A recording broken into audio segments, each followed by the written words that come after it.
Hello friends, welcome back. कैसे हैं आप सभी लोग। Fantasy talent hub YouTube channel में आप सभी लोगों का स्वागत है। दोस्तों, वीडियो में बात करेंगे MLC T20 के मैच नंबर 15 के बारे में। मैच होगा टैक्स और LS के बीच में, जो कि हम डीपली कवर करने वाले हैं। और बहुत कमाल की चीज़ हमने लास्ट मैच के अंदर ये देखी कि आधी से ज़्यादा टीम बदल दी गई। पिछले मैच में क्या हुआ, बहुत सारे ऐसे प्लेयर थे जो इंटरनेशनल प्लेयर, जिसमें डेवॉन कॉनवे थे, सचिन रविंद्र थे और भी कई सारे बड़े बड़े नाम थे, जो सारे के सारे बाहर कर दिए गए और दूसरे सारे प्लेयर अंदर आ गए। अब जो प्लेयर अंदर आए हैं ये कैसा खेलेंगे, हो सकता है कि उनका टाइम पीरियड खत्म हो गया और अब वो दोबारा शायद ना खेलें। लेकिन अब जो प्लेयर आए हैं वो कैसे हैं, इनके बारे में ज़रा देख लेते हैं, समझ लेते हैं और कॉम्बिनेशन के बारे में चर्चा कर लेते हैं। तो अगर आप लोग हमारे साथ में आज पहली बार जुड़ रहे हो तो fantasy talent hub YouTube channel को सब्सक्राइब कर लीजिएगा, बेल आइकन पर प्रेस कर देना, जिससे कि आने वाली वीडियोस के नोटिफिकेशन मिल जाए। ठीक है, बात करेंगे सबसे पहले वेन्यू के बारे में और मैच होगा ग्रैंड प्रेरे स्टेडियम डलास में। दोस्तों, ग्राउंड तो ठीक है, लेकिन एक बात ये और ध्यान रखना कि जो टॉस के बाद मैं आपको अपडेट दूंगा ना, वो आपको मिल जाएगा टेलीग्राम पे।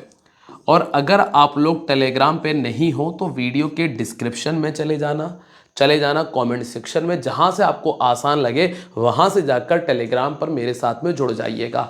अब दोस्तों, एक बात जो मैंने आपको पिछली अपनी सभी वीडियोस में बताई है इस ग्राउंड से रिलेटेड, वो ये कि ये ग्राउंड जो है ना, अच्छा बैटिंग विकेट है। इस मैदान पे बल्लेबाजों को मदद अच्छी खासी है, और जब बल्लेबाजों को मदद है तो बैट्समैन आपके लिए ज़रूरी पिक है। जैसे कि अगर आप यहाँ देखोगे, लास्ट मैच में ही 246 बन गया था हमारा कप्तान मैथ्यू शॉट। वाइस कैप्टन तो खैर हमने दूसरा प्लेयर बनाया था, लेकिन कप्तान हमारा मैथ्यू शॉट था, जिसने 91 का स्कोर किया।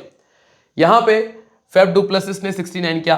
दोस्तों, मैं एक ही बात को बार बार रिपीट करता रहूं, कोई मतलब नहीं है उस चीज़ के लिए। अगर आप लोग मुझे रेगुलर देख रहे हैं तो आपको पता होगा कि मैं क्या कहना चाह रहा हूं।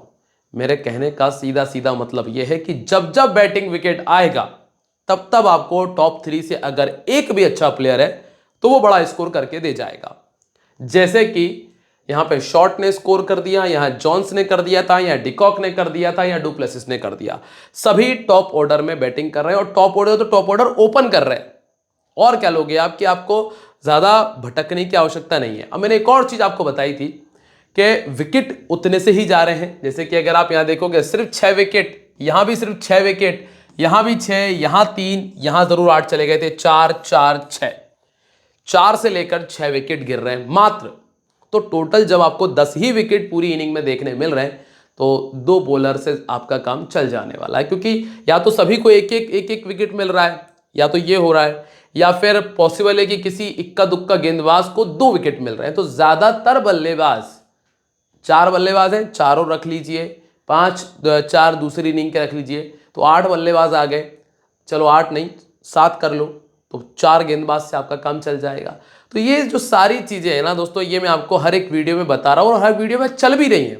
ऐसा नहीं है कि एक आध एक वीडियो में छूट गई हूं, हर एक वीडियो में यही कुछ हुआ है कि जो भी अच्छा बल्लेबाज है टॉप ऑर्डर में वो स्कोर कर रहा है। पहली चीज, फास्ट बॉलर्स को विकेट मिल रहे हैं। दूसरी चीज, तीसरी चीज ये कि पावर प्ले में 0 से लेकर 1 विकेट आपको देखने मिल रहा है, और विकेट्स जो है वो बहुत कम देखने मिल रहे हैं। ये हर एक मैच के अंदर हमने देखा है। और मैंने आपको एक और बात ये बताई थी कि क्विंटन डिकॉक, जिनका रिसेंट फॉर्म इतना गंदा चल रहा है, उसके बावजूद भी यहां इस मैदान पर आकर स्कोर कर रहे हैं, तो इससे अंदाजा लगा सकते हो कि विकेट कैसा है। अगर आप सेकंड इनिंग में आओगे तो आपको और ये देखने मिलेगा, ओपन ओपन ओपन और ओपन, 4। उन्मुक्त चंद 86 बना रहा है, उन्मुक्त चंद 86 बना रहा है। ये बहुत बड़ी बात है, ये वाकई में बहुत बड़ी बात है। तो दोस्तों समझ लीजिएगा, क्योंकि उन्मुक्त चंद दोस्तों इतना खतरनाक बल्लेबाज नहीं है कि 80 तक गाड़ी जा सके। तो अगर अभी भी आपको समझ में नहीं आया है तो ये फिर आप थोड़ा सा या तो फैंटेसी में से थोड़ा साइड कर दीजिए, ठीक है। क्योंकि थोड़ी बहुत अगर क्रिकेट की नॉलेज आप रखेंगे तभी आप एक बेहतर टीम बना पाएंगे, ठीक है। हालांकि ये काम मेरा है, अगर आप पूरी तरह से मुझे फॉलो कर रहे हैं तो जो बातें बता रहा हूँ इसको नोट करो और इसको अप्लाई करो, ठीक। लास्ट टाइम जब ये टीमें आमने सामने हुई तो एक तरफ से TSK ने बनाया था 181, नाइट राइडर ने 124 बनाया, नहीं जीत पाई। मिचेल, अभी इनको बाहर कर दिया गया था लास्ट मैच में, कॉनवे को बाहर कर दिया गया। नूर अहमद के 4 विकेट, मिलने के 2 और विंग ने 2 विकेट निकाले। और दूसरी तरफ तनवीर सांगा के 2 विकेट। उन्मुक्त चंद ने 68 कर दिया था, अली खान अभी मुझे नज़र नहीं आए, स्पेंसर जॉनसन भी नज़र नहीं आए, डेवॉन कॉनवे बाहर कर दिए गए अभी, जिया उल हक को 2 विकेट मिले, हार्डी को 2 विकेट मिले थे, स्टोइनिस को 2 विकेट मिले थे। तो ये लास्ट के जो 2 मैचेस हैं जो इन दोनों टीमों ने आपस में खेले थे। अब हम आते हैं यहाँ पे टेक्सास सुपर किंग पे, जहाँ पे आपको ओपन में अब नज़र आ रहा है स्मिथ पटेल, साथ में डुप्लेसिस, फिर इसके बाद सैतिजा, फिर स्टोइनिस है, फिर मिलिंद कुमार है, डी फेरारिया को अब इस्तेमाल किया गया है, कैल्विन, इसके बाद एस रंजाने, एडम मिलने, नूर अहमद और नांद्रे बर्गर आपको नजर आ रहे हैं। मेन गेंदबाज में आपको अगर यही बता दूं तो इन तीनों पे सबसे ज़्यादा फोकस कर लेना, ये आपके सबसे ज़्यादा काम आ जाएंगे। डी फेरारिया हालांकि अच्छा बॉलर है, पर हाल फिलहाल में आप ये 3 मेन खास तौर से रख लीजिएगा, ये ऑप्शनल पिक में कर देंगे हम। और स्टोइनिस भी पावर प्ले और डेथ ओवर में गेंदबाजी कर रहे हैं, एकमात्र ऑलराउंडर मुझे अब बचे हुए नजर आ रहे हैं यहां से। सबसे पहले अगर हम बात कर लें वेन्यू रिकॉर्ड की, तो जैसा कि मैं आपको बता चुका हूं कि विकेट बैटिंग के हिसाब के लिए बहुत अच्छा है, तो ज्यादातर बल्लेबाज अच्छा कर सकते हैं, पहली चीज। दूसरी चीज ये है कि अब यहां पर विदेशी बल्लेबाज नजर आपको नहीं आएंगे।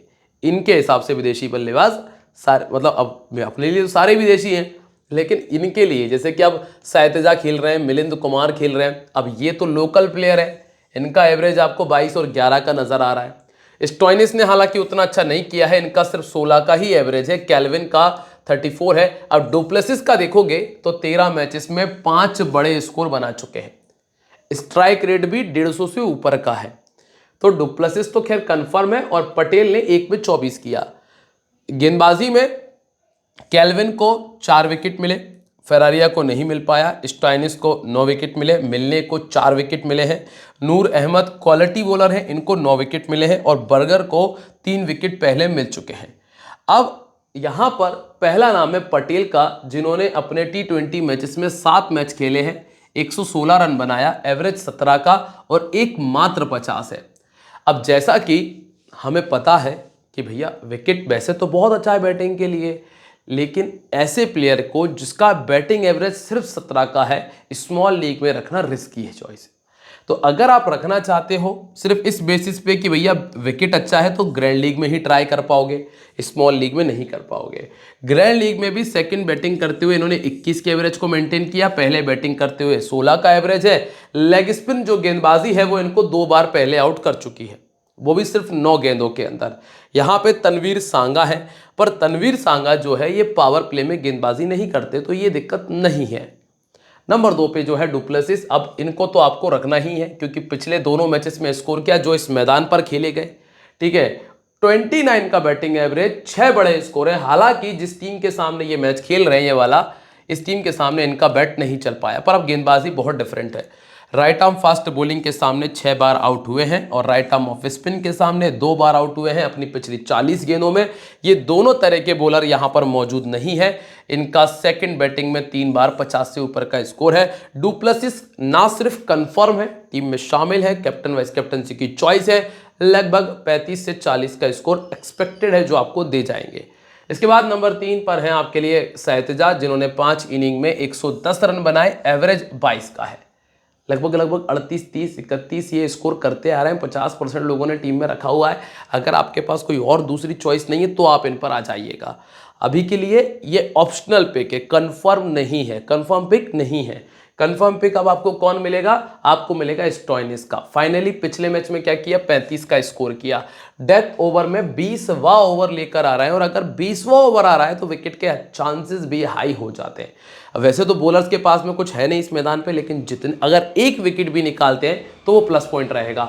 हाल फिलहाल में क्या है भाई, 2 बार 50 से ऊपर का स्कोर है। लेग स्पिन ने इनको दिक्कत दी है, लेकिन ये विकेट कह रहा है कि भाई मैं 100 बना दूं तो भी ये अचंभा मत मानना, क्योंकि ये यहाँ पे स्थिति ऐसी है। इसीलिए मार्कस स्टोइनिस को आप चाहो ना तो ग्रैंड लीग का कैप्टन बना सकते हो। किस चीज़ का? ग्रैंड लीग का, क्योंकि जितने भी ऑलराउंडर्स हैं ना वो बाहर जा चुके हैं।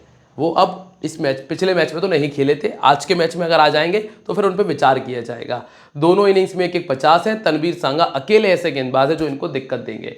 इसके बाद है मिलिंद कुमार। मिलिंद कुमार एवरेज प्लेयर है जो 20 से लेकर 30 के लिए खेलता है, 20 से 30 रन के लिए खेलते हैं। इसके बाद ये आउट हो जाएंगे, ऑलमोस्ट इतना स्कोर मिलता है, तो ये रिस्की पिक है। इनको आप स्मॉल लीग में नहीं भी रखोगे तो आपका काम चल जाएगा। ऑर्थोडॉक्स और राइट आर्म मीडियम इनको दिक्कत देती है।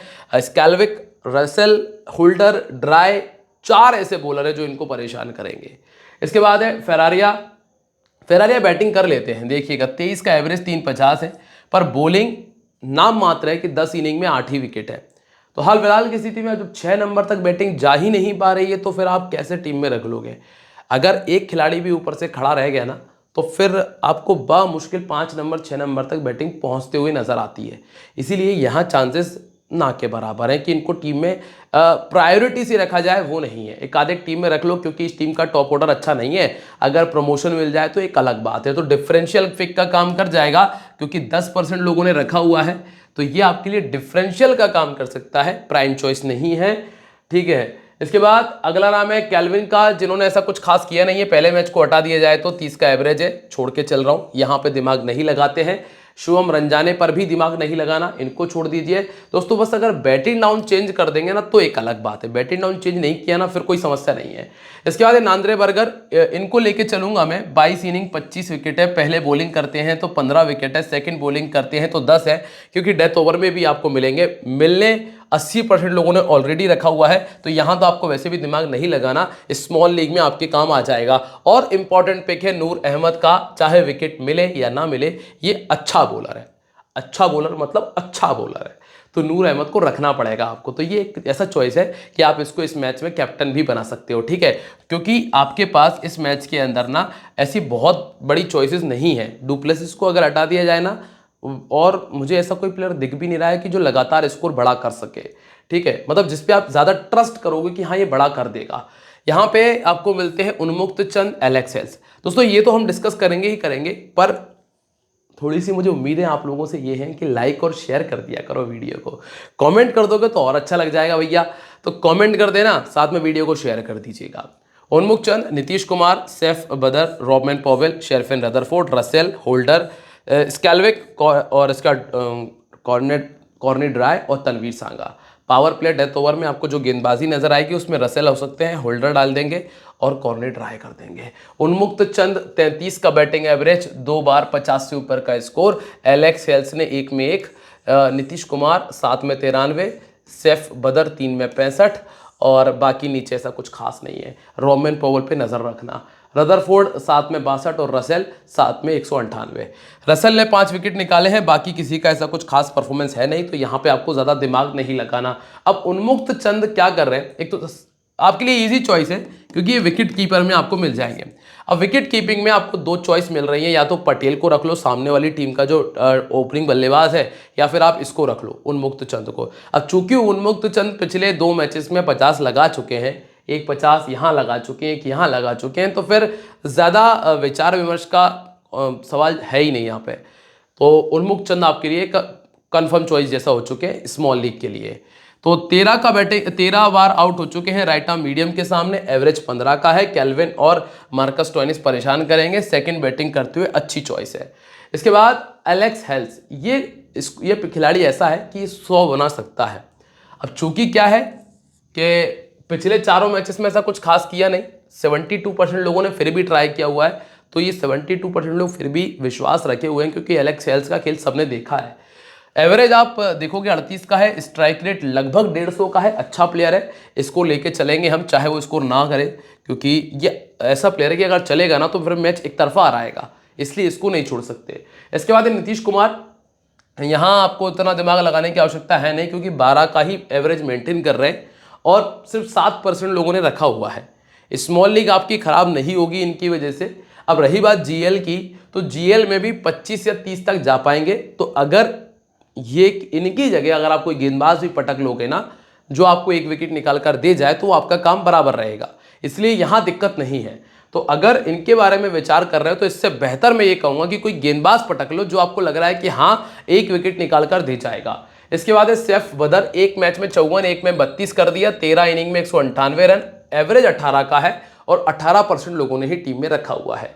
लेफ्ट आर्म मीडियम इनको दिक्कत देता है, ऑर्थोडॉक्स इनको समस्या करती है, तो ये 2 तरह के ऐसे बॉलर हैं जो इनके लिए परेशानी कर सकते हैं। इसके बाद है रोमन पोवेल, इस पे नज़र रखना दोस्तों। अभी रिसेंटली अंतर्राष्ट्रीय मैचेस में हर एक मैच में अच्छा खेल रहे थे। तो रॉबमैन पॉवेल जिसको सिर्फ 16% लोगों ने टीम में रखा हुआ है, अगर टीम पहले बैटिंग कर रही है रखो टीम में। कोई बहुत बड़ी बात नहीं होगी कि आपको 50 बना कर दे जाए। ग्रैंड लीग में रिस्क लेना हो, वाइस कैप्टन बना देना, वाइस कैप्टन ग्रैंड लीग में रिस्क लेने के लिए, ठीक है। दोनों इनिंग्स में एक 50 है, पर जरूरी क्या है, बैटिंग ऑर्डर इस नंबर तक भी आ गए कोई दिक्कत नहीं, अगर इससे नीचे जाएंगे तो समस्या है, ठीक है। अब ग्रैंड लीग में तो खैर रिस्क लेते ही हैं, तो ग्रैंड लीग में वाइस कैप्टन बना लेना कोई दिक्कत नहीं है।